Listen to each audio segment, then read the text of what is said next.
I'd like to welcome everyone to Steve Tees Off, brought to you by riversidegolf.ca. And Ken Poirier and his crew down in South Surrey, and they do a great online business. They have some wonderful staff down there, and without their support, this podcast would not be possible. Today, we have a special guest, Shanlee Johnston. Welcome. Thank you very much. Thank you. Yeah, it's great to be here. Thanks for having me. Thank you.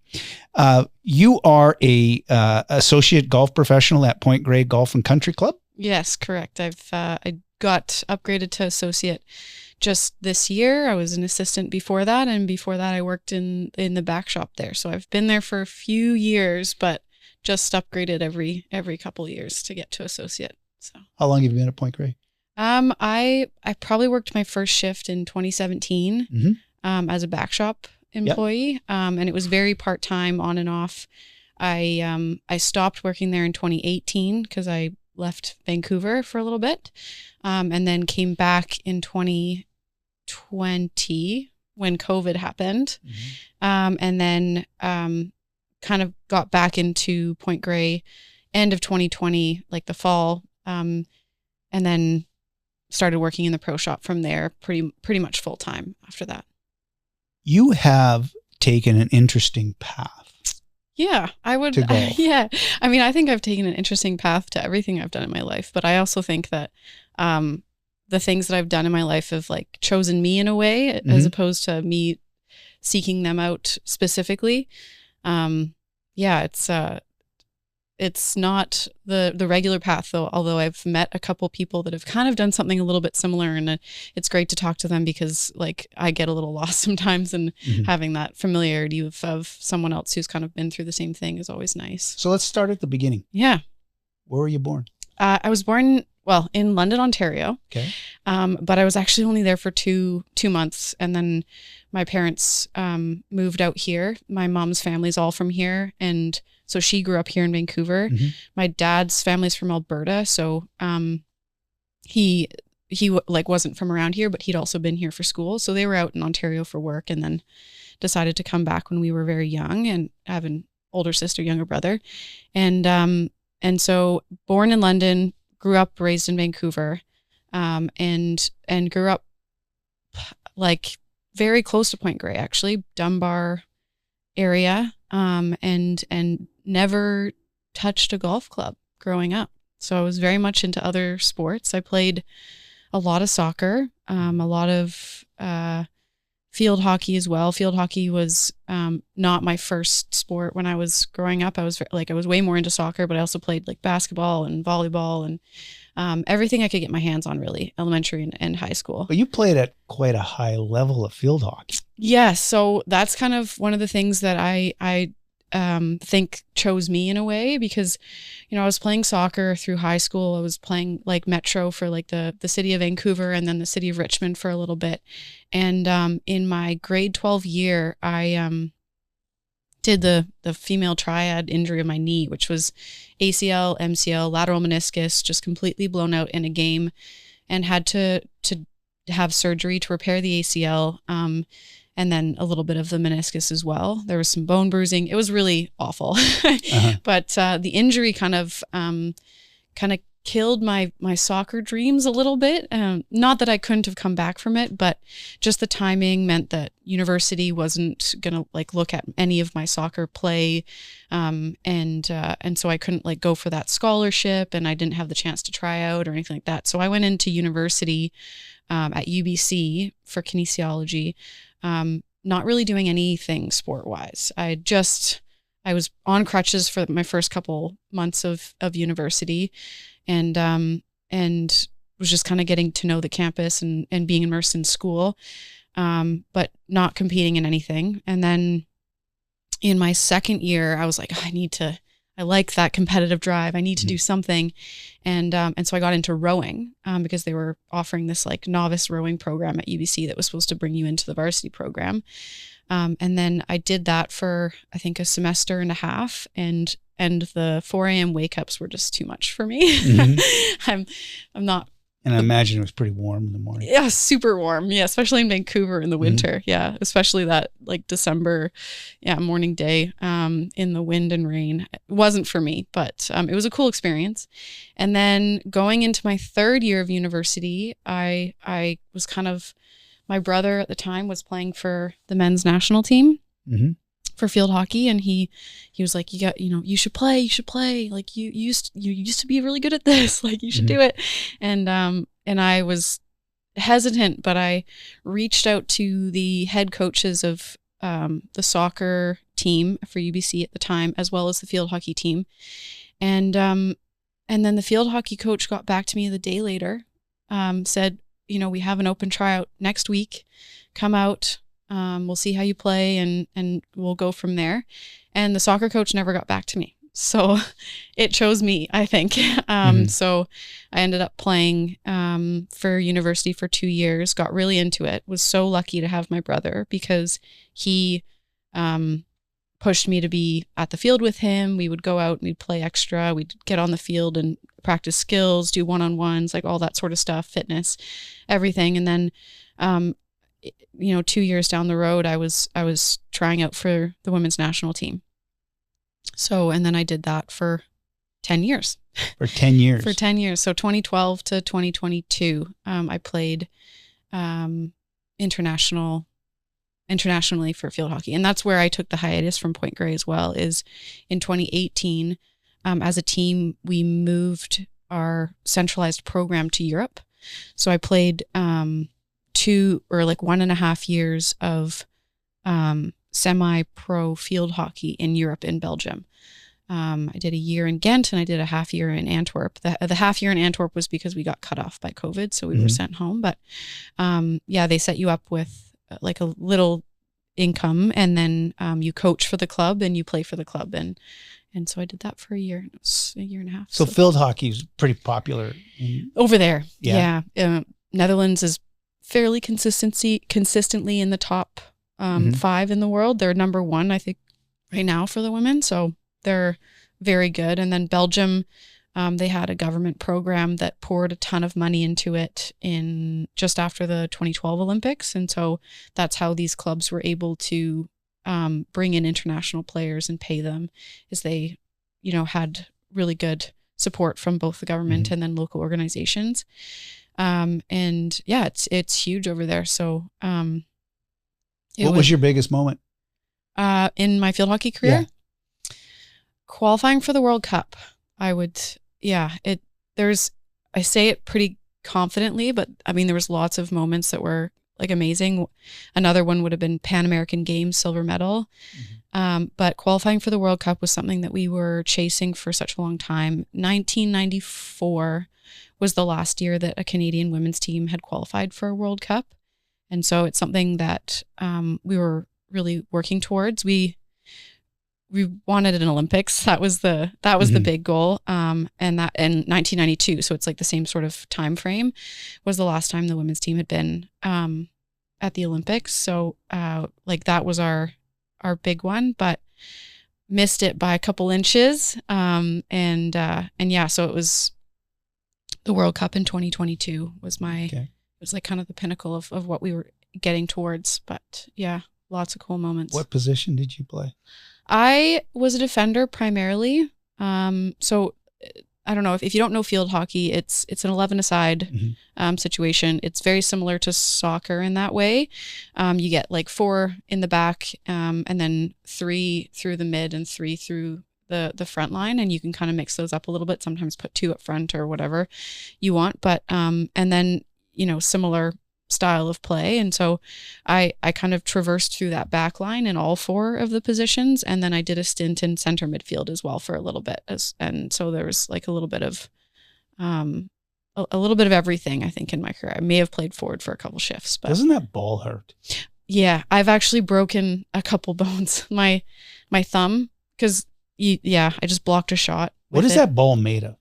It's very similar to a golf ball, which is interesting. If you look at it aesthetically, it is it's a golf ball that's the size of, or slightly bigger than a lacrosse ball, or, slightly bigger than a tennis ball, something like that. A hard ball. Yeah, it's super hard plastic on the outside. And then it is hollow. So not like a golf ball in that way, but it's got like a rubber core as well, that goes on the inside of that plastic layer. Yeah, they're very hard. Yeah. It's very comparable to how hard it would be to get hit with a golf ball, but you know, the speeds are obviously lower and it's a bit bigger. But I broke my femur, had a micro fracture in my femur because I got hit with a ball there. And then, my thumb twice. So my brother has broken a bone in his hand 7 times. Wow. Playing field hockey. So it's a tough sport. It's a pretty physical sport too. Yeah. I mean, it's not supposed to be. It's physically demanding, I would say, but it's not. It's non-contact. So supposed to be. Yeah. I mean, I've got some fun clips of me getting absolutely hammered by forwards, but yeah, it happens sometimes. But I think it's more of a physically demanding sport than it is. Like, it's interesting how it plays into my golf game as well, because you spend so much time in field hockey because you have a stick in your hands, like going for the ball. You're like leaning over a ton and like driving hard into one hip. So, you know, left hip, which I am a right-handed golfer. So, you know, you're stepping hard into a long lunge in that right hip and then rotating around it. And it's tough on that hip. But I think that is one of the reasons that I am such a powerful golfer, is because I've learned how to rotate through my hip so much, because there's lots of people that I've seen, you know, members at the club or, you know, friends that I've played with that just don't have that same power through the hips. It really plays into how far you can hit the ball. So when did you quit? Or I shouldn't say quit. Yeah, no, retire. Yeah. When did you retire, and explain the transition from field hockey to golf? All right. So I officially retired after the World Cup. So 2022, it would have been September. And like the transition at that point was already happening. I'd obviously worked at Point Grey for a couple of years. The first time I picked up golf clubs was probably in 2018. I decided since I was working there, I might as well give it a try. And I started just by hitting balls at the range. And then when I came back from Europe, I started playing a lot. So I joined this like fun league that played at courses kind of all around the Lower Mainland. And then we'd play at least once a week, and then I'd go out and play with friends at other times. I like to call it fun employed at that point. So, you know, with our training being sort of canceled because of COVID and any competition being canceled because of COVID, golf was one of the few things that people could do. And I'm sure that you're familiar with that. But so I just started playing a ton, and then I started working back at Point Grey at the end of 2020. And at the time, I was just getting my personal training certificate as well, because after taking kinesiology, I had a passion for helping people with, you know, their bodies and getting them in a good state for like athleticism, for life, for specific sports, whatever it is. I really enjoy it. So I was talking to Dave Zibrick, who's obviously the director of golf at Point Grey, and he was like, well, you know, we kind of have a gap in our program here. Like, we have a gym, you could use it for personal training. You could get like the TPI stuff, which is the Titleist Performance Institute, and probably build a pretty good base of clients there, just because it doesn't exist really right now. And people always want to get better at golf, especially people want to get longer. They want to be able to hit the ball further. So, you know, it was something that I was like, yeah, like, you know, it's a good way to start is I'll get into the TPI. And then after about a year of doing that, he was like, you know, if you like working in this industry and, you know, you're doing well in the shop, you understand everything that goes on on the back end side of tournaments and, you know, the retail side as well. Like, if you like this, then you should probably go get your card, like start working towards it. And so, you know, I was like, yeah, if this is a career that I can kind of see myself doing for a long time and finding a niche as well. I think that's really important is that if you want to be successful, sometimes you have to find that like part of it that you alone can sort of contribute to in a way.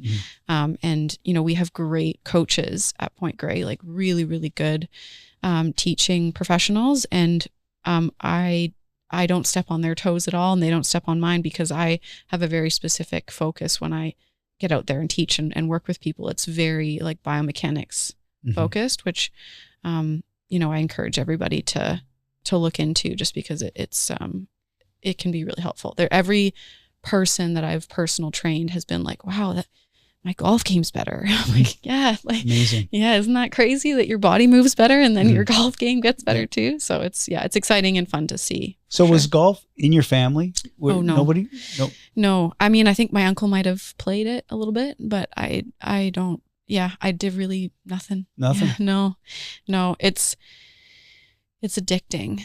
100%. Yeah. You get hooked to it. And I think that just being around it was enough for me to kind of get hooked and want to be around it more too. Yeah. So now that you're a certified trainer, you have a background in kinesiology, and you can teach golf, which is kind of like the triumphant. It's been really cool. Right? Yeah. It's been really cool. I quite enjoy it. I like highly recommend that, any teaching professional, if they have a chance to learn about the body more, to do the stuff like TPI, just to do it, because there's some like simple things that, you might not even think about. You have people being like, oh, like I want to get, or I shouldn't say people, like other teaching professionals say, I want to get this player into this position because, like they keep coming over the top or whatever it is. And then, I look at them and I'm like, they can't get into that position. They have a physical restriction that is not allowing them to get there. And we kind of have to work around that somehow. And then how do we do that? And that's the fun part for me, is trying to like put that puzzle together and figure out how to get someone into a position that is both working for their body and also for their golf swing. Yeah. Would there I'll ask you this question. If someone knew you prior, would they be shocked that you've gone down this golf road? Golf specifically, maybe. I think that like people who knew me prior would probably like say that whatever I kind of like put my mind to, that like once I start with it, then they'll be like, yeah, like makes sense that she went all in with that. But yeah, I remember when I was like back in 2018, 2019, when I was first getting into it, I had teammates and I would like go play golf and they'd see me like, go and do that. And my field hockey teammates would be like, oh, like, when are you going to become a golf pro? And I'm like, I kind of laugh it off, but then like down the road, you're like, yeah, okay, I did that. Yeah, I got after it. So yeah, I mean, the golf part probably may have been a surprise to some people, but just, pouring myself into it, it's not a big surprise for people, I don't think. And if you're passionate about it, it's not work. No. Yeah. Right. Yeah. Yeah. There's always parts of the industry that are, and then there's always parts that aren't. And my favorite part about it is the people and the like, we talk in the shop about like all the different things, like how to make people better and how to make ourselves better. And just the passion for golf itself. Like that's my favorite part of it. You obviously, there's the admin stuff that gets a little kind of shitty. Yeah, but we all have it, right? Every job has it. So suck. Yeah, exactly. Yeah. So on a scale of 1 to 10, how competitive are you when you play golf? This isn't an answer because you said on a scale of 1 to 10, but too competitive. Okay. I like to the point where I'm a little too hard on myself. And I think that can be a fault because golf is a game of imperfection, and it is, but by no means are you going to ever have a perfect round, like ever. And I'm like so competitive that I will beat myself up a little bit out there. And it's so different from field hockey in that way. And that like you don't have time to beat yourself up in field hockey. It's so reactive. You just go, quick. Go. The big difference too is that you're playing for yourself and not for your teammates as well. So, you know, when you mess up, it's like all on you. That's it. There's no backup or people to like lift you up or support you or anything like that. It's just like you kind of have to do everything for yourself. And there's so much time to do it. You hit a ball and you have, a couple minutes to think about it as you walk up the fairway. So that part has been challenging, but I kind of have gotten to the point where I try to make like small goals for myself when I play. So not be like, you have to win this tournament, because that would be unreasonable for me at this point. But like, make a goal for every swing, or for, the front nine, or, have a little, like even if it's a score that I have in mind in my head, that's, something that I haven't achieved before that I want to kind of work my way towards. Like just little goals are better. You play VGT events? No, I haven't. I played one, or I've played a few before I became a pro. And then since then I haven't played any. I play the G&G tour events, which is just the club pros in the Lower Mainland. It's tough to play all of them just with how busy the season gets at Point Grey. Don't always have the ability to play on Mondays. But yeah, it's also like, you can tell how competitive I am, because since, I got some like nice scores when I was playing the VGTs when I was an amateur. And then since then it's just been like, oh, you're a pro now, you have to play well. And then, you get hard on yourself, and then it just spirals from there. So it's a tough game. Playing, like I've never played field hockey, but I did play hockey. And the difference between like playing hockey and golf, it's the mental aspect of it. Yeah. It's things out on, on the ice surface are quick. They're really quick. And you don't necessarily, it's instinctual. Okay. And in golf, a lot of it, like there's so many things that can go wrong. Oh yeah. I played the other day, and I just had a little bit too much draw on one of the balls. It landed off the green by like, I don't know, a couple feet. And I was like, oh, I didn't like that. The person I was playing with was like, what, wasn't that bad? And I was like, yeah, but I hate seeing that left miss. And he's like, why? Because a millimeter change in your club face and it's on the road. I'm like, exactly. Yeah. Like a millimeter can go wrong and your ball's out of play. So, And the other thing too, with golf, there's so many aspects to your shots, because you're using different clubs all the time. Yeah. And, we were just talking before we went live about sim golf. Like I remember the first time I played sim golf, I had Matt Paulsenberg. I was at House of Golf, and I couldn't figure out how to hit a 30-yard chip. Oh my God. Yeah. Until he finally went and said, look, and he walked up to the, to the screen, and he goes, hit it here. Oh yeah. Just hit it here. Aim for that spot. Yeah. Okay. You aim for that spot, please. But because he knows, because he's done it enough times to know that like that spot is 30. Yeah. Like I just couldn't. No. I because I'm a visual guy. Yeah. Like I really am. And even like I have a, when I play, I have a Jesus, why am I forgetting? Rangefinder. And I do find that I play better without it. Oh, interesting. So that your visual eye kind of knows. Yes. And so do you know like an ish distance when but see what really screwed me up was when I got my new set of clubs, because I played with the same set for like about 12, 13 years. Yeah. And I knew the one thing I'm anal about is my yardages. Yeah. I know what I can hit the club. Yeah. And for me, an 8-iron was always 150. Yeah. And I could always work back and forth from that. Yeah.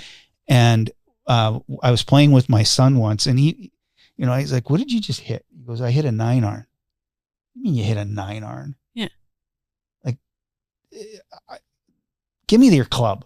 And then it dawned on me, and this is probably about 3-4 years ago, that the lofts are jacked. Oh, they're all different. Yeah. And I stupid me, right? Well, I wouldn't say that. I think that it's not necessarily a common fact, but it's definitely. It's like, okay. So now I hit a 7-iron 180 yards. Yeah. Well, like that's. Is it a 7-iron? Yeah. Is it a 7-iron? It's a 6-iron. Yeah. So, but the thing is that everybody wants to hit it far. But that doesn't necessarily translate to accuracy. Oh yeah. Or dispersion. Tell me about it.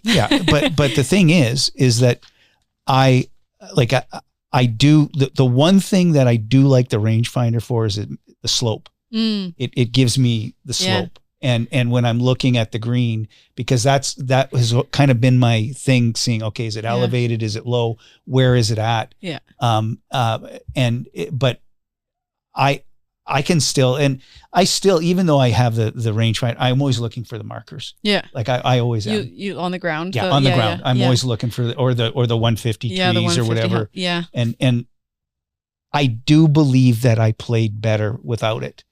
Yeah. I think I have terrible depth perception. So I think I need it from like distance. But once you get into that, 100 yards and in range, I feel like that it's so valuable to have feel over those shots and just feel what that is. Because when you rely on the distance too, it just, you just don't have that kind of like soft hands. Like this is I want to feel with it. So I definitely think that it's worthwhile, not picking it up for that. I would love to have a finder that could read break on the green. That would be fantastic. Just need to bring a level with you. Yeah. It's not allowed. Just my pet peeve has always been that, but he couldn't putt. Yeah. But the thing is that the game, like now the technology is so great now. Yeah. Like it really is. Yeah. It doesn't necessarily mean that players are hitting the ball straighter. They're just hitting the ball longer and right or left kind of thing. Yeah. But I think the dispersion is better, like with the technology now, the twist face stuff that came out like years back, that made a big difference. Like the dispersion has gotten a little bit smaller and people are hitting it longer and straight. It's almost every year. Like we get our reps coming to us about our new equipment every year, and every year it's like, this one is 5 yards longer and this one is like got a better MOI and a better dispersion. And so like it does get better every year, and it's interesting. It's cool to see how they innovate every year to get it to be that way, because you'd think you'd reach a limit at some point. Yeah. The other thing too, with regards to equipment, and I've recently, the last set of golf clubs I got are they're graphite shafts. Oh yeah. Yeah. But they're stiff. Oh yeah. And that's a big thing now. It is a big thing. Yeah. It is a big thing. And that, I didn't realize that you could get stiff graphite shafts. Yeah. Well, I think a lot of people are like purists in a way, or they feel like they should be. And so getting a graphite shaft is like, it's not, you're old. Yeah. Yeah. But there's tons of players that do it now. I've seen like pros in Vancouver and stuff like that. If it suits you, if it fits like your profile, your swing profile, then it's what you should be doing. Absolutely. I don't carry a 5-iron. I don't carry a 4-iron. I don't carry a 3-iron. I got a 9-wood and a 7-wood. I love the 7-wood. Oh, it's lovely. I love the 7-wood. It's like butter. Yeah, exactly. It's like butter. Hitting that club is. Yeah. I mean, I did a combo set this year, so I do have like a 4-iron, and last year I didn't have a combo set and I hated hitting it. I'm like, why do I even have this in my bag? And I have a good feeling about it this year because it's a combo set, so it's a little bit more of a forgiving club. But I think that there's definitely an addiction to like that purist. Yeah. I've abandoned that. yeah, good. It's better for you. It's better for all of us to abandon it. Yeah. And Cripes, I used to play with a 2-iron. Yeah.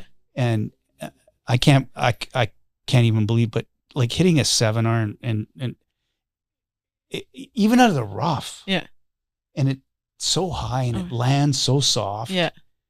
And the 9-wood, I wasn't even a 9-wood guy. And then somebody gave me a 9-wood. And I was like, okay, well, what do I need a 5-iron for? Yeah. Exactly. And so like the makeup of my bag is so non-traditional now. Yeah. 9-iron, 7-iron, 6. I carry 3 wedges. Yeah.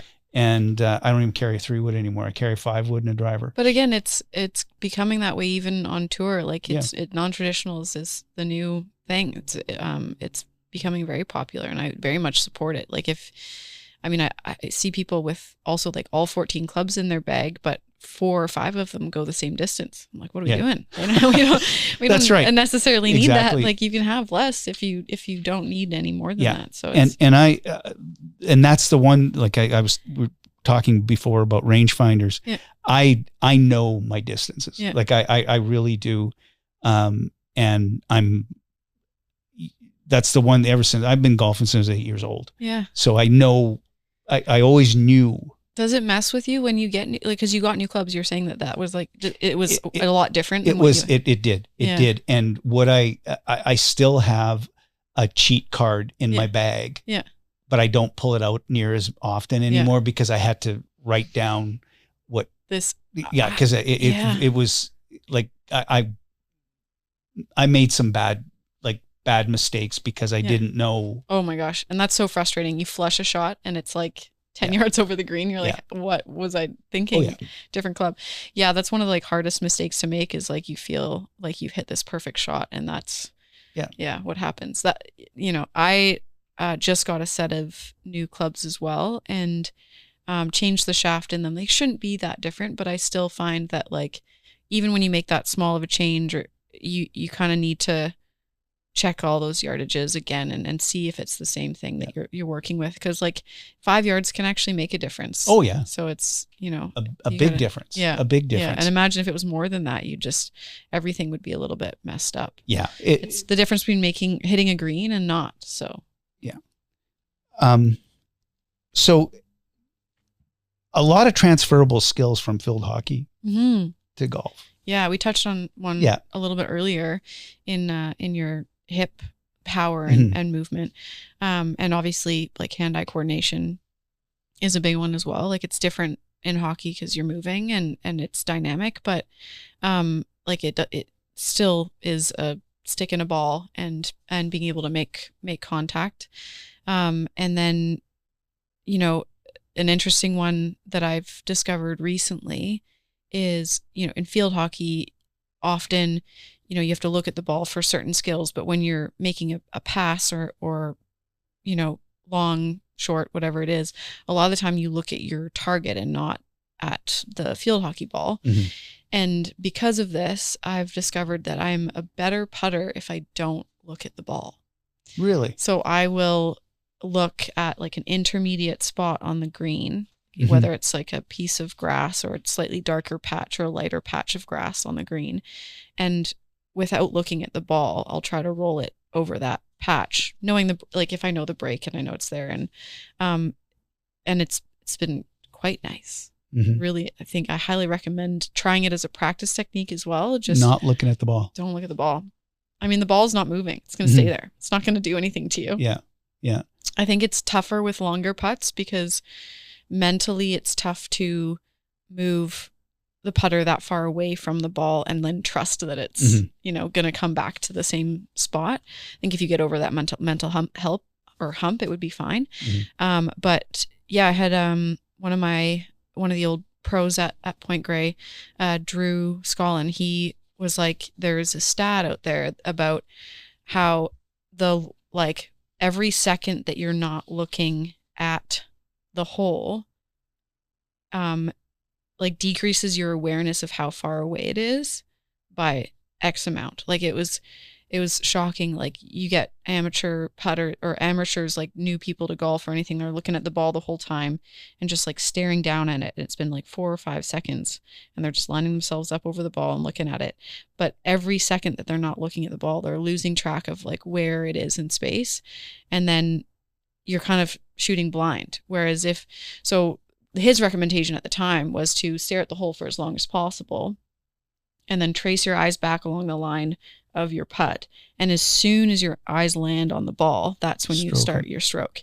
Yeah. So it started as like an intention to not be staring at the ball for too long and get distracted by all the things that are happening around the ball and forget how far away or, you know, what you're doing at the Mhm. hole. And then it became like, well, actually the ball's not moving. Like it's not going to do anything. Just find the spot you want to roll it over and roll it over that spot. Mhm. And I think that's field that's hockey. interesting because in the last, I'll say the last 3 years, I used to be a guy who would, when I would approach a shot, I would take 1 or 2 practice swings while I was approaching the shot. Mm-hmm. And I stopped doing that. Yeah. I stand behind the ball, Yeah. find my target, take my swing, then get up and hit it. Yeah. And it works. Yeah, totally. I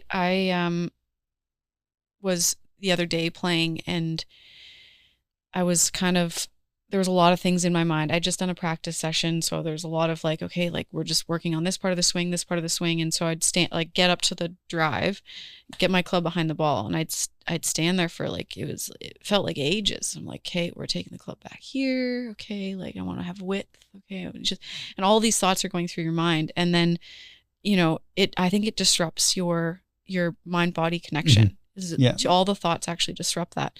And so, you know, near the end of the round, I got to a point where it was like, stand behind the ball, target, you know, once you get over it, you're just like set up your alignment, make sure you're all aligned. So still kind of be looking at the target and make sure you're where you want to be.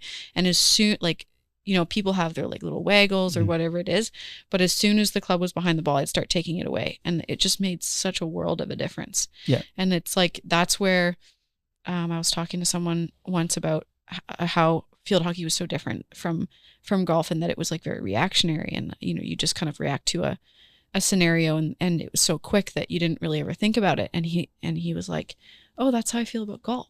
I was like, interesting. How do you mean? Like there's nothing happening around you. You can't react to that. And he's like, yeah, well, there is. Like you react to the lie, and you react to the target, and you react to the distance or whatever it is, the conditions, the wind, and it's so like, okay, what do I need to do to get it through this wind to this distance with this lie, with this shot shape? And then it's just get over the ball and hit it. And so, you know, all of that other noise of thinking about technique and how to hit the ball doesn't get in the way anymore, because he's just thinking so much about what he needs to do to react to that certain scenario. And so like, I thought that was really cool. Like the less you think, the better off you are. You're right. Yeah. You're right. And as I've gotten older, I've gone through these phases, because when I was young, I never thought. Mm-hmm. Like I really never ever thought. Like I think Jack Nicklaus said this years and years ago. He would say that if he was standing over a shot and he couldn't make it 7 out of 10 times, he didn't try it. He wouldn't do it. Mm-hmm. And when I was young, I would say, but I could do it. If there's a 3 out of 10 times, I'm doing it. You know, and that I'm 260 out from the green. Exactly. And there's water on the right. I can definitely do this. I can do this. Yeah. You know, and that created a lot of angst in my game. And that was kind of, and I, in my younger days, I only played in a couple of tournaments when I was like 13, 14 years old. And I realized how different tournament golf was when you're young, when you have a bunch of parents around that are waiting for a car crash. You know, they're not cheering for you, and you're not allowed, you have to be able to, when you hit a bad shot, you have to be able to get your mind just clear. Goldfish, be a goldfish. Yeah. And stop thinking about, okay, like how am I bringing the club black? What did I do wrong there? Yeah. Why did I yank that thing? Like what was it? I didn't do, like, even to this day, I don't know what causes a shank. Yeah. I have no idea what causes a shank. And you see top PGA players in the world shank the ball. Yeah. I've done and gone, what did I just, yeah. And you can really bury yourself in going, okay, what did I do? Well, I think it's okay to assess sometimes, but I think that that's like one of the almost the struggles of being a teaching professional, is that like we're trying to assess all the things that go wrong in someone's swing all the time, every day. So and then being able to separate that from your play. So like you go and you teach a lesson, it's like, okay, like here's your shank. This is why the shank is happening. Like your club path, all this stuff, blah, blah, blah. And then you get out and try and play yourself, and you maybe miss a shot, and you're like, okay, like how do I teach myself in this moment? But in reality, when you're playing, you don't want to be teaching yourself. No, you just want to be playing. Yeah. And so, yeah, it's like, there's always jokes around the CPGA stands for something, and I won't say what, but I think that it's valid. Come on, what does it stand for? Can't play golf anymore. But yeah, I do think good. Yeah, That's good. Yeah. I've never heard that one. Oh shoot, I've exposed us all. That's all right. But That's yeah, all right. so yeah, I just think that like when you're constantly in teacher mode, it can take away from your ability to just kind of like play and play the next shot and react to that shot. So the are the majority of the players that you're working with, are they male, female? What's the breakdown? It's been mostly male. I'm very, very lucky to be working alongside Stephanie Vanderpass. That'd be Christine Wong's sister. Yeah. And then just recently we had a Shania who's she used to play for UBC golf team, and then got her card, and then also worked in the industry for a few years, but then she took a little bit of time off of golf and stepped away from it, but she's working in the shop as well. So she's a good golf mind. And then, I work with a female retail professional in the shop, Charlie Graham, and she's been around the golf industry for a super long time as well. But yeah, primarily males, and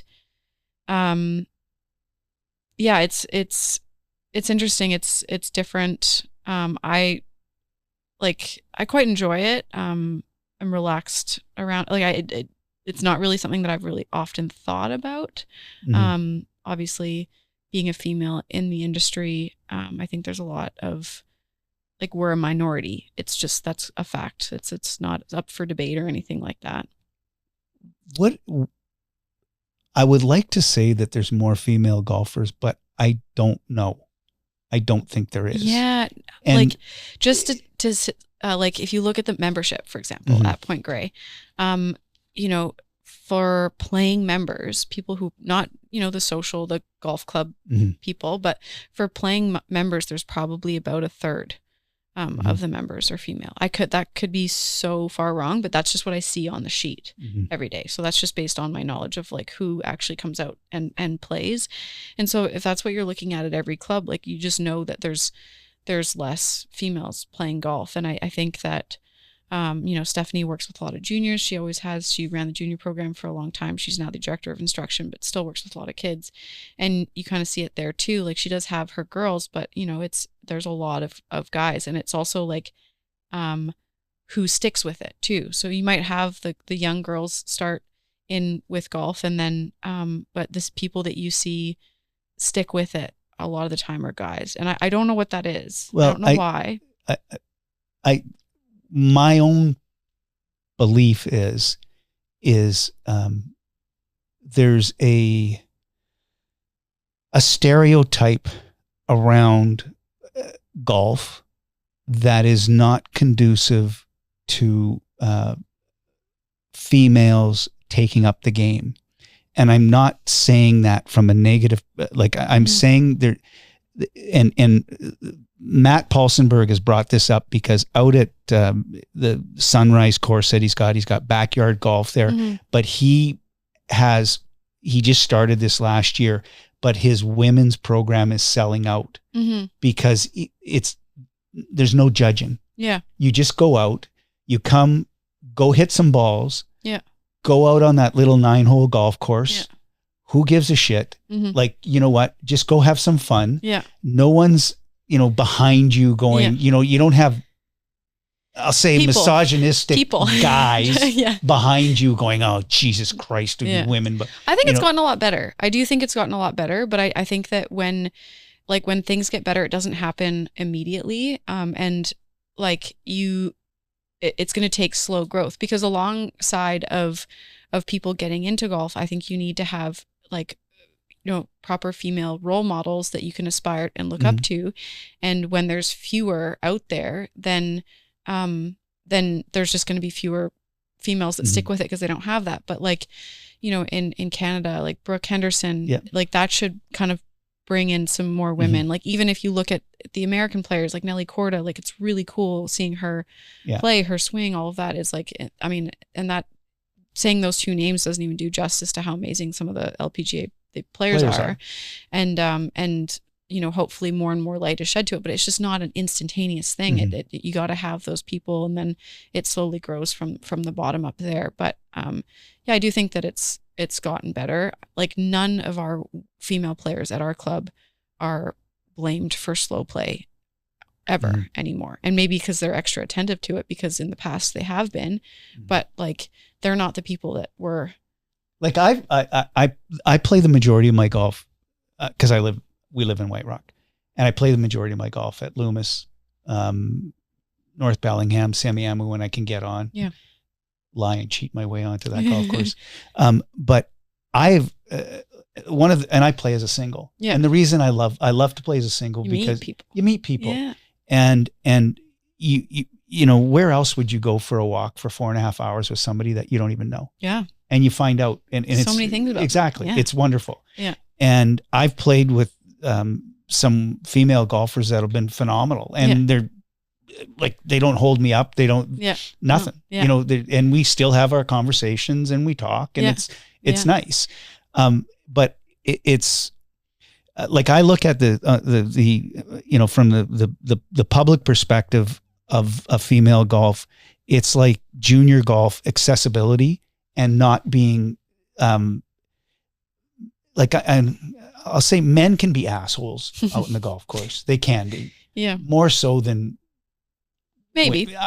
You're talking, we don't have to talk about Point Grey. Yeah. We can talk about just in general. Yeah. Yeah. You know, you don't see women having fist fights on the golf course. No, I've never seen that. Yeah. You see people take a club to someone's head. Yeah. You don't see saw that one around. So, but I look at it and I say, if there's more accessibility, you know, we have daughters. My daughter, my youngest, has taken up golf. Her boyfriend is a professional lacrosse player, so he golfs. Yeah. And I did take her out, but you know, like, even like, I remember the first time I took her to the driving range, she was hitting the ball straight right. Yeah. You know, whacking it off. Everything. Like, how do you even hit the ball like that? And I know she's athletic because she played NCAA ball. Yeah. You know, so she's athletic. She has that. Yeah. You know, and I tell her, go take a lesson. Yeah.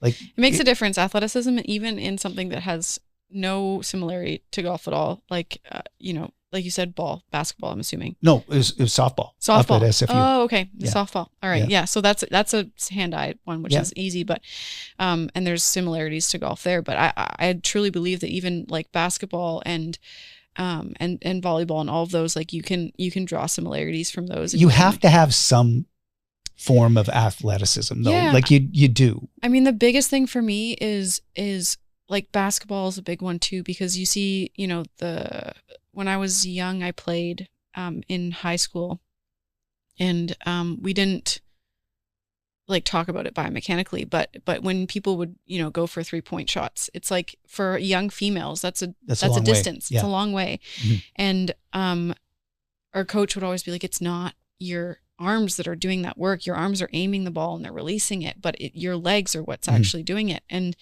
it truly is like your ability to generate power from your lower body and translate it into the upper that allows like good, you know, 3-point shots to happen. You look at Caitlin Clark, and it's not like she's just throwing her arms at it. You maybe don't even notice. And golf is one of those sports too, that you don't notice how much you're using your legs because both feet are staying on the ground. But the reality is that you're really generating most of your power from there. And so any sport can help that. It can help you like know how to use a different part of your body to generate power in your arms and your hands and create a swing speed. So, and softball, especially baseball, you see some of the most powerful golfers come out of softball and baseball. Yeah. So do you spend the majority of your time on the training end? You said that the majority of your clients that you're dealing with are male. Is that correct? Yeah. Junior? It's probably actually about 50-50. Okay. Yeah. I work with, probably about 50-50. In general, like I work with guys for more golf specific stuff, and women I have in general are more just like life specific stuff. So just training to be, good grandparents or good parents, or training to be healthy and all of that stuff.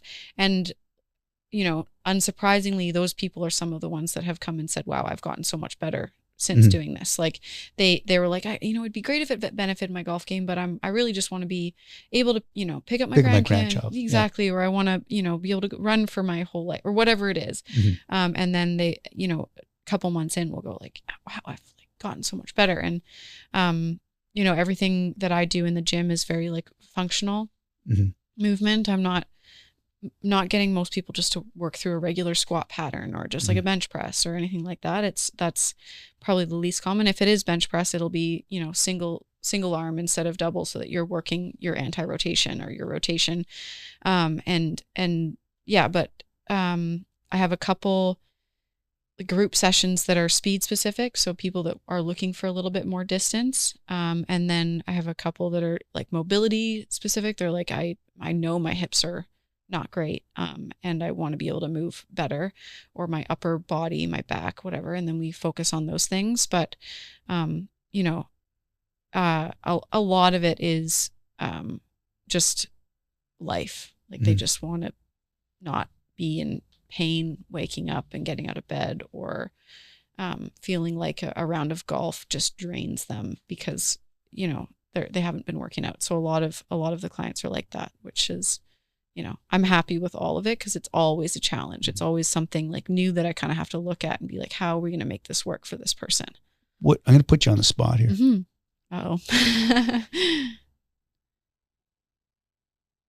The male golfers, what's the biggest misconception that they have about the physical aspect of the game? I think it's that a lot of people think that they're unable to turn through their hips. They can.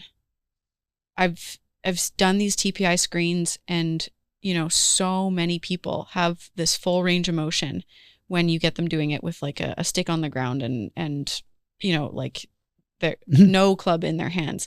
And then I look at their golf swing, and it's like it's not the hips that is restricting you. And I think it's because like most of the male golfers that I work with are not professional golfers. They're, amateurs. They're working people that have jobs, full-time jobs in their lives, or at least did at some point. And most of those people are restricted by the posture that we get ourselves into every day.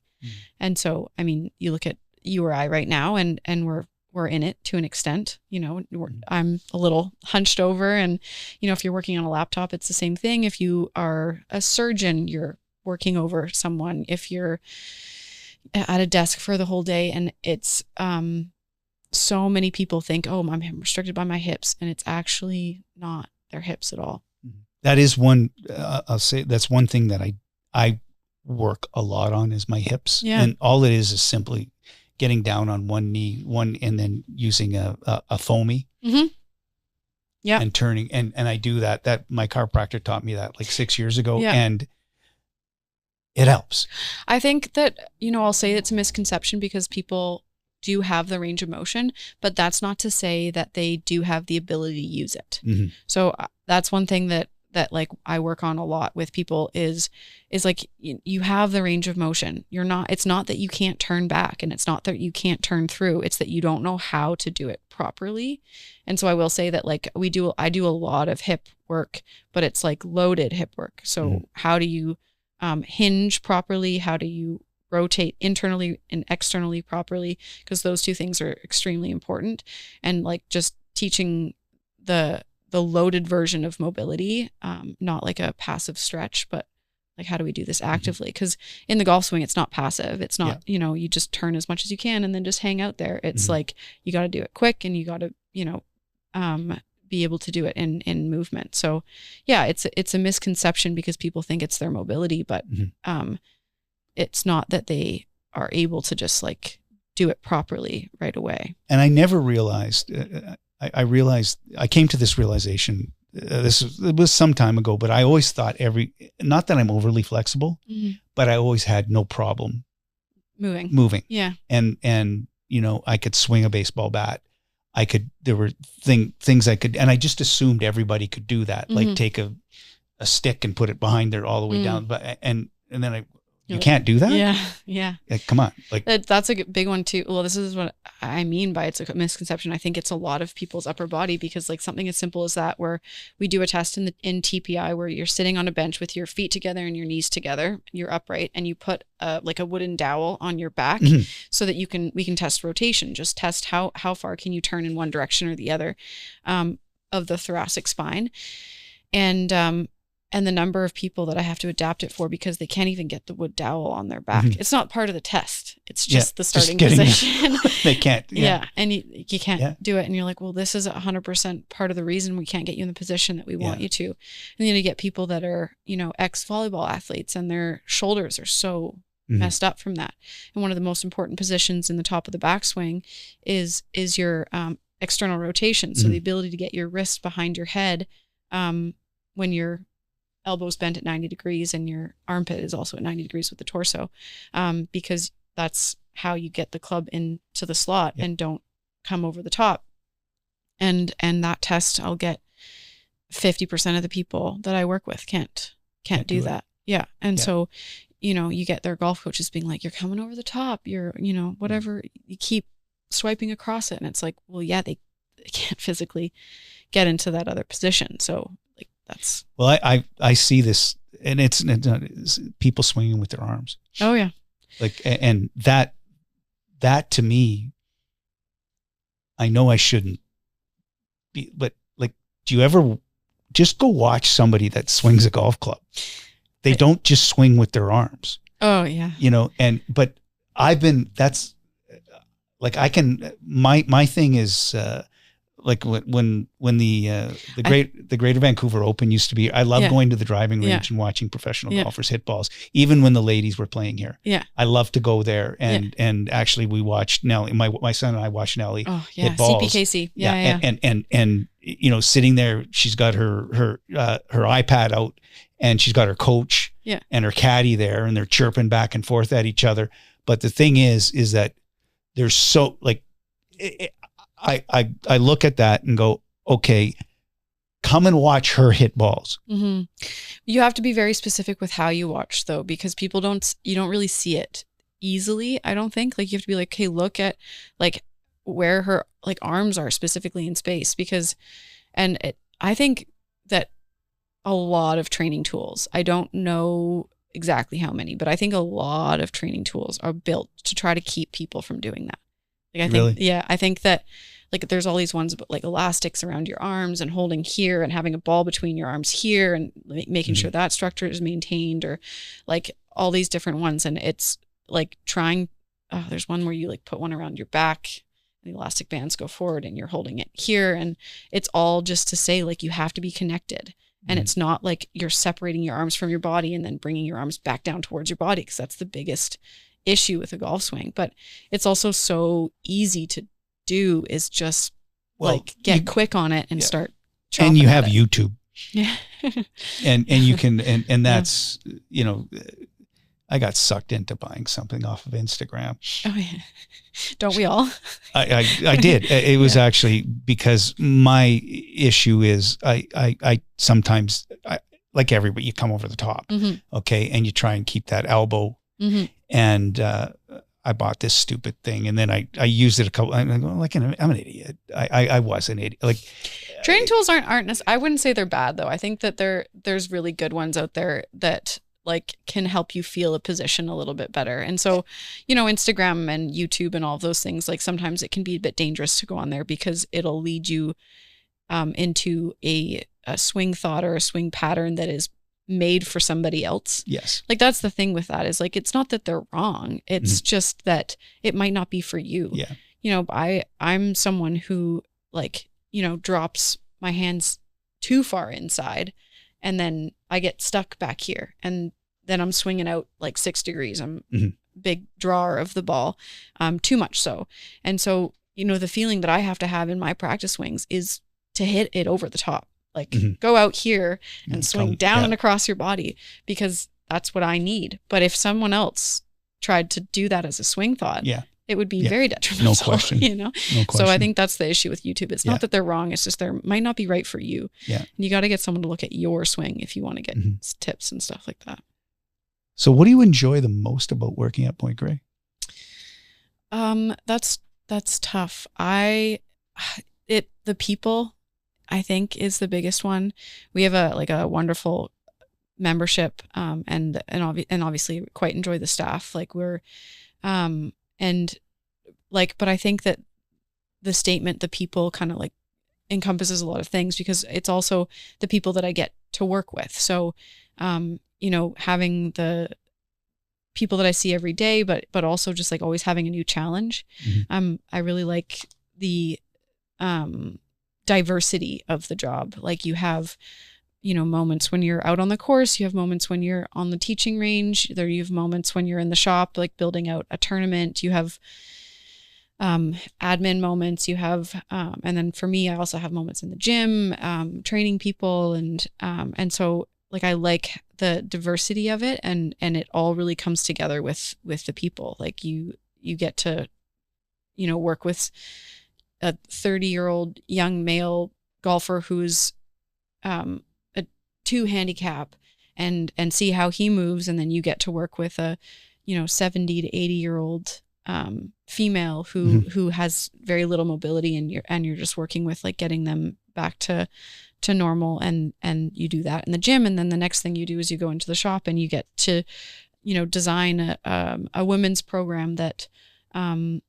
helps beginners. And then you get to work in a women's program that is for lower handicap people. It's like, there's just so much diversity in what you get to do, and keeps you on your toes. And I think I'm addicted to learning. And I think that kind of, shows itself with how my life has been too. It's, you know, play soccer, but then like do field hockey at the last minute and try and like learn that as quick as you can, and to the like highest ability that you can. And then when you're done with that, like get into golf and learn that as fast as you can. I've recently taken up CrossFit, and I'm trying to figure out how to be really good at that. And you know, I really enjoy just learning. And I think that's what's really cool about the job, is that there's always an opportunity to learn and to be like figuring something new out. Your past's been quite serendipitous. Yeah. Right? It chooses me. Yeah. Yeah. It chooses you. Yeah. So, funniest thing that you've ever seen on the golf course or experienced? Oh, interesting. Oh God. I don't know if it's funny. It was terrifying at the time. I was at a driving range in Belgium, because I did take some clubs there and tried to like hit balls once in a while, and just hitting balls. And this isn't funny, but it was, I hit a shot, and it, I guess 30 feet into that shot, hit a bird. And like, it like, as if it had been shot. I don't think it was kill. I want to say it wasn't.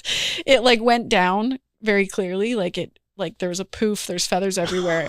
The bird went down, and I like, you could kind of see it struggling. I feel like if it didn't die, then someone should have put it out of its misery. It's like, that's not funny. I don't know why that came to my mind. The thing is it is, you know. Yeah. It happens. The wild animals on the golf course. We're going to wrap things up here, but I'm going to ask you some questions here. General questions. What do most recreational golfers get wrong about improvement? Oh, interesting.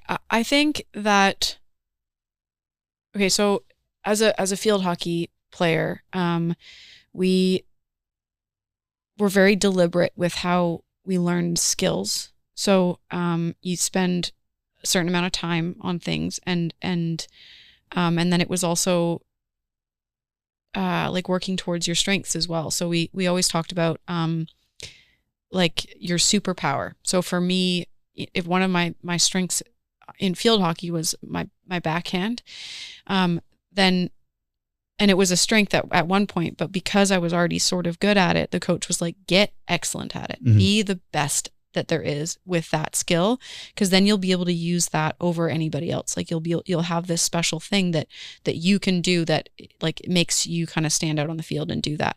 And I think that that can be applied to golf as well. Just because you're good at something doesn't mean that you should neglect training it, because I've seen players out there who like, hit the ball. And when I say players, I mean, your average male golfer, maybe hit the ball like 220 off the tee, which is not long.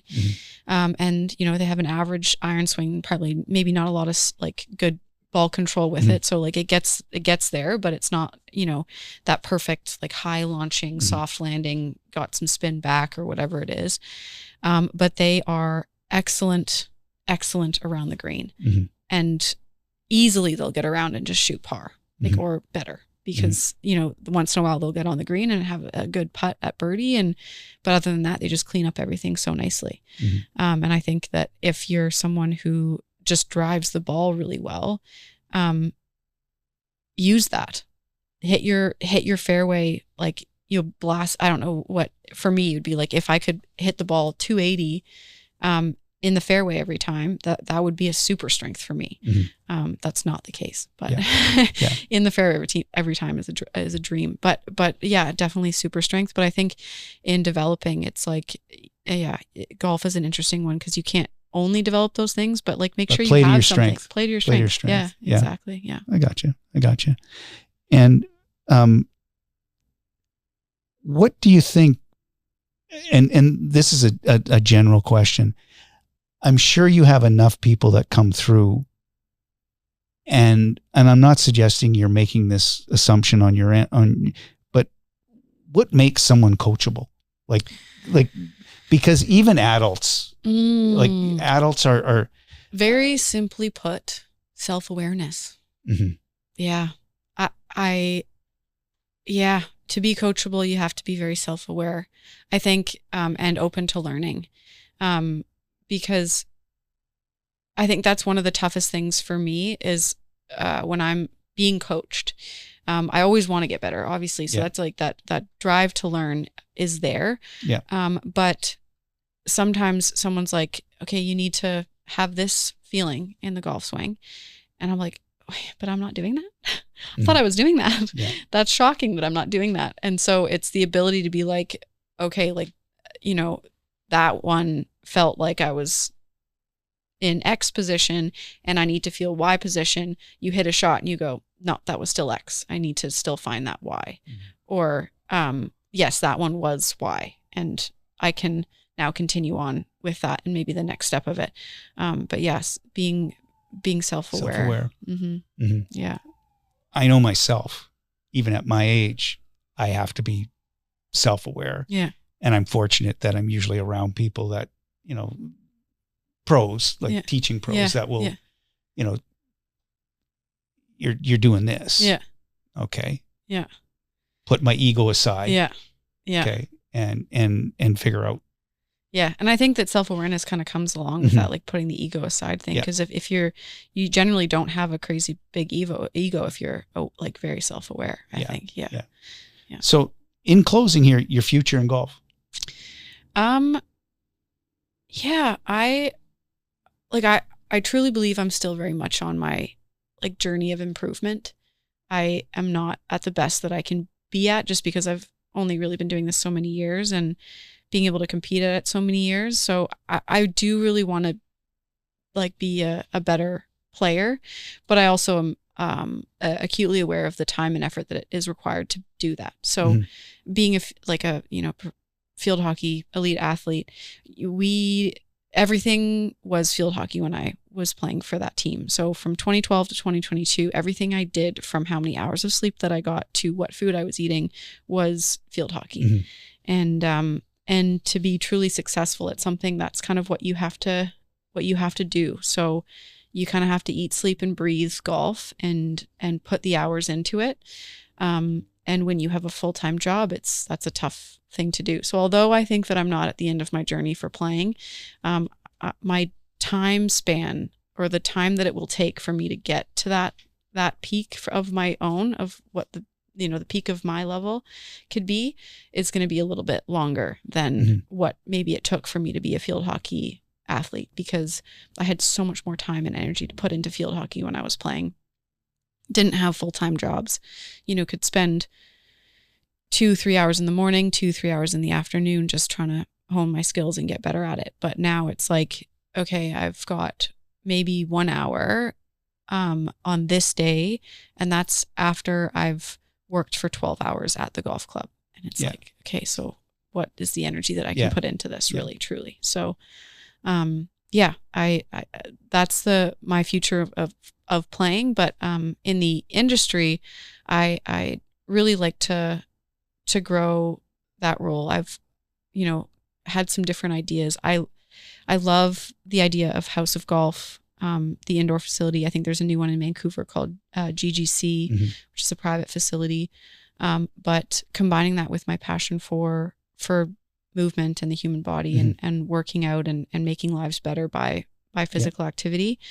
I think it would be really cool to have a private, like a club that could either be private or public. So like, I work out at a CrossFit gym and it's this like big space that you can go for classes, but you can also go and work out on your own, but have something like that, have a great recovery area. So your, sauna and hot tub and cold tub and all of those things. And then also have like you got private access to 2 or 3 golf simulators in the back as well. So it's like an all-inclusive like club that you can pay membership dues for and come and use however you'd like to use it, whether it's the gym or the tubs or those are just 3 things that I value in kind. So I like those to all be in one place in my mind. And I think that other people could really get behind it as well. Cool. So, yeah. Well, on that note, Shanlee, thank you so much for coming. Of course. Okay. Thank you for having me. And shout out to if somebody wanted to get a hold of you.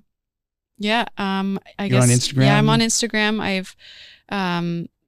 I've got a couple accounts on there, but the Shanlee Golf or PG Golf Fit is probably the one you want to go for. I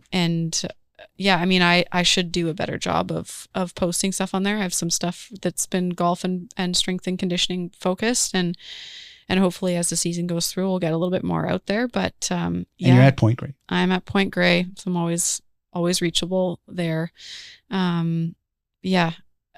But probably if you want to get a hold of me, Instagram's like just send a DM and see it. Yeah. Perfect. Okay. Well, listen, thank you so much. I appreciate you coming. My pleasure. Thanks so much for having me. Wonderful. And I'd like to thank riversidegolf.ca, Ken Poirier and the crew for sponsoring this podcast. And I encourage everyone to subscribe if they possibly can. Watch, listen. Shanlee, it's been a real pleasure having you here this afternoon. Thank you so much.